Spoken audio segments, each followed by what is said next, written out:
दोस्तों नमस्कार, मैं हूं अक्षय और आप देख रहे हैं नेशनल संवाद। हमारे सोशल मीडिया प्लेटफॉर्म में आप सभी का स्वागत है। आज मैं बात करूंगा कल समाजवादी पार्टी के प्रदेश कार्यालय लखनऊ में अखिलेश यादव के नेतृत्व में महाब्राह्मण महापंचायत संपन्न हुई है। तो तमाम वो राजनीतिक विश्लेषक या तमाम वो समाज सुधारक या तमाम कुछ जर्नलिस्ट भी हैं जो ओबीसी एससी एसटी समाज से ताल्लुक रखते हैं। ये तथाकथित लोग हैं। तथाकथित लोग इसलिए मैं कहता हूं कि तमाम वो सोशल मीडिया पर देख रहा हूं कि समाजवादी पार्टी की आलोचना हो रही है, अखिलेश यादव की आलोचना हो रही है और ये सवाल किए जा रहे हैं कि 2017 में भी आप ब्राह्मण वोट साधने की कोशिश किए लेकिन ब्राह्मण आपके साथ नहीं आया। 2022 में भी आप फरसा उठाए और ब्राह्मण वोट साधने की कोशिश किए, 2022 में भी ब्राह्मण समाजवादी पार्टी के साथ नहीं आया। कहीं ना कहीं ये सवाल सही है, सवाल लाजमी है।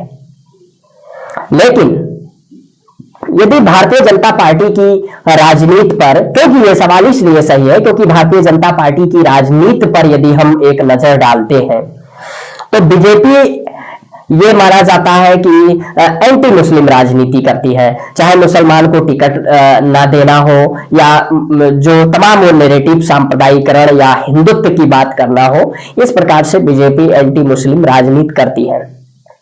लेकिन जो बहुजन पार्टियां हैं, ओबीसी एससी एसटी समाज की जो पार्टियां हैं, यदि ओबीसी एससी एससी एसटी या बहुजन समाज, जिसको माननीय कांशीराम ने बहुजन कहा है और संविधान में ओबीसी एससी एसटी है, तो जो शेड्यूल कास्ट, शेड्यूल ट्राइब और अदर बैकवर्ड क्लास है, इनकी आबादी ये कही जाती है कि 85% से एबव है।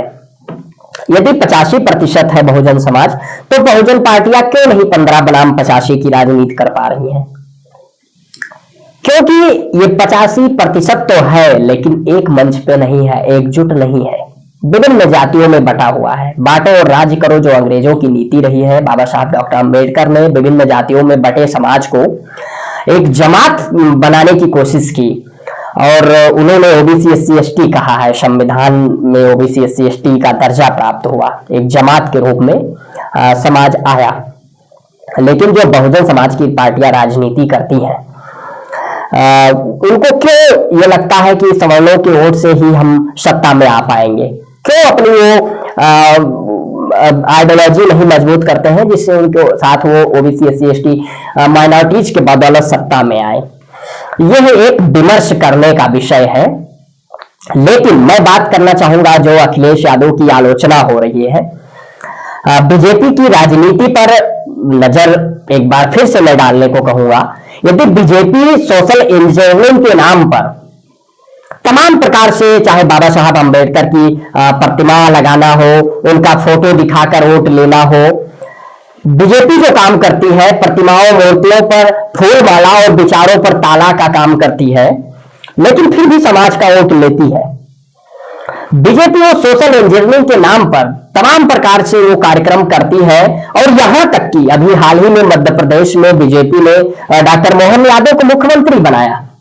उत्तर प्रदेश की कैबिनेट में देख लीजिए तो अनुप्रिया पटेल हो, केशव मौर्य हो, वो तमाम बैकवर्ड समाज से आने वाले नेताओं को बीजेपी कैबिनेट में भी रखती है और उनको मुख्यमंत्री तक भी बनाती है।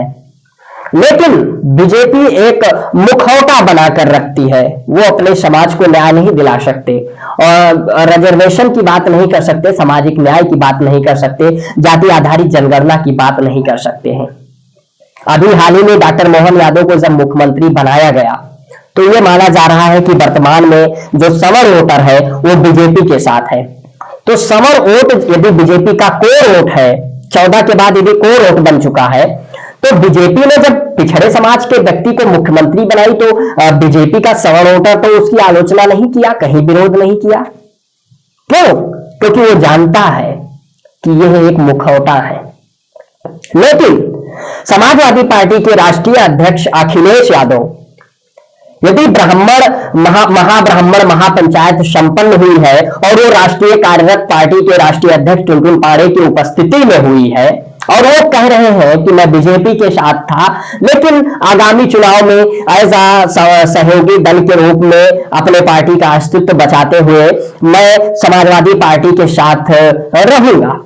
तो मुझे लगता है लोकतंत्र में अखिलेश यादव का मानना है कि दरवाजा खुला है, तो वो दरवाजा खुला है इसलिए वो उनका वेलकम हुआ और वो आए, मीटिंग संपन्न हुई। लेकिन हमारे समाज के तथाकथित बुद्धिजीवी एकदम जोर शोर मचा दिए और समाजवादी पार्टी का विरोध करने लगे, आलोचना पर उतर आए। उन लोगों से मेरा सवाल है कि आप बीजेपी से सीख लीजिए कि बीजेपी जब पिछड़ों को मुख्यमंत्री बना देती है, आदिवासी को मुख्यमंत्री बना देती है, तो सवर्ण होकर क्यों चुप रहता है, वो क्यों आलोचना नहीं करता है। उनकी जो मीडिया तंत्र है, गोदी मीडिया है, उनके समाज के जो बुद्धिजीवी लोग हैं, वो आलोचना क्यों नहीं करते हैं? क्योंकि वो जानते हैं ये पार्टी हमारे हित में फैसला लेगी। ठीक उसी प्रकार समाजवादी पार्टी के राष्ट्रीय अध्यक्ष अखिलेश यादव लगातार पीडीए का उन्होंने नारा दिया है, पिछड़ा दलित अल्पसंख्यक गठजोड़ का उन्होंने नारा दिया है और इस नारे को इंप्लीमेंट करने के लिए उन्होंने कहा है उत्तर प्रदेश से 80 हराओ पीडीए जिताओ, और वो पीडीए गठजोड़ पर काम कर रहे हैं। बहुजन समाज की बात कर रहे हैं, रिजर्वेशन की बात कर रहे हैं, जाति आधारित जनगणना की बात कर रहे हैं और सामाजिक न्याय की बात कर रहे हैं। लेकिन हमारे समाज के बुद्धिजीवियों को ये क्यों नहीं दिख रहा है?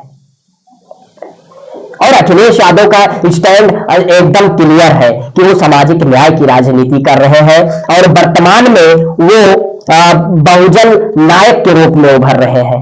और बहुजन नायक के रूप में इसलिए उभर रहे हैं क्योंकि लगातार वो जिस तरीके से आरक्षण, जाति जनगणना और सामाजिक न्याय के मुद्दों को लेकर संवेदनशील है और मुखर होकर आवाज उठा रहे हैं और पीडीए की बात कर रहे हैं।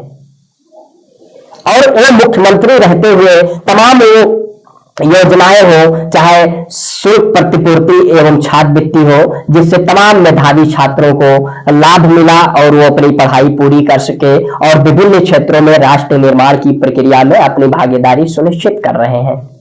लैपटॉप योजना हो, तमाम वो टेक्नोलॉजी के क्षेत्र में हो, एनवायरमेंट के क्षेत्र में हो, पर्यावरण में तमाम पेड़ पौधे लगाने हो, पार्क बनाने हो, आगरा एक्सप्रेसवे देने हो, मेट्रो देना हो, समाजवादी पेंशन के माध्यम से माताओं बहनों का सम्मान करना हो, कन्या विद्याधन के माध्यम से छात्राओं को आगे की पढ़ाई के लिए प्रोत्साहित करना हो, और एम्बुलेंस हो, 108 हो, सिंचाई मुक्त हो, मिड डे मील में पौष्टिक आहार पहुंचाना हो और तमाम वो जन कल्याणकारी योजनाएं चलाकर अखिलेश यादव 108 हो, 102 हो, एम्बुलेंस सेवा, स्वास्थ्य सेवाओं में चाहे डायल 100, लोक भवन का निर्माण करवाना हो, स्टेडियम देना हो, सड़क बनाना हो, वो तमाम प्रकार की योजनाएं लाकर और उसको इंप्लीमेंट कर उस एक उन्होंने विजन के साथ एक विकास मॉडल को प्रस्तुत किया और उन्होंने तमाम समाजवादी विचारधारा के तहत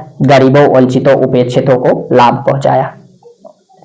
लेकिन अब वो वर्तमान में जिस तरीके से सामाजिक न्याय के मुद्दे को लेकर संवेदनशील है, तो समाज के बुद्धिजीवियों को इसकी प्रशंसा करनी चाहिए।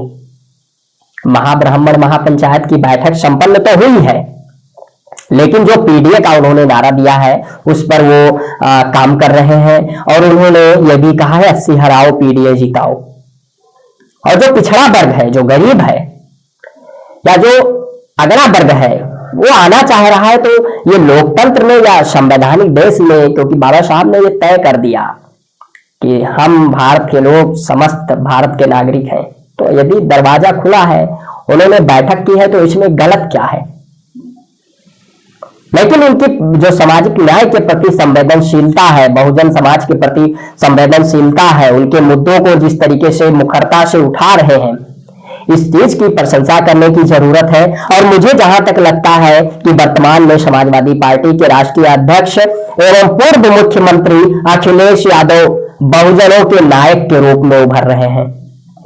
इस विषय पर आप सभी लोगों की क्या प्रतिक्रिया है? आप अपनी प्रतिक्रिया कमेंट बॉक्स के माध्यम से अवश्य दें। यदि वीडियो को यूट्यूब चैनल पर देख रहे हैं तो चैनल को सब्सक्राइब करें। यदि वीडियो को फेसबुक पेज पर देख रहे हैं तो पेज को फॉलो करें।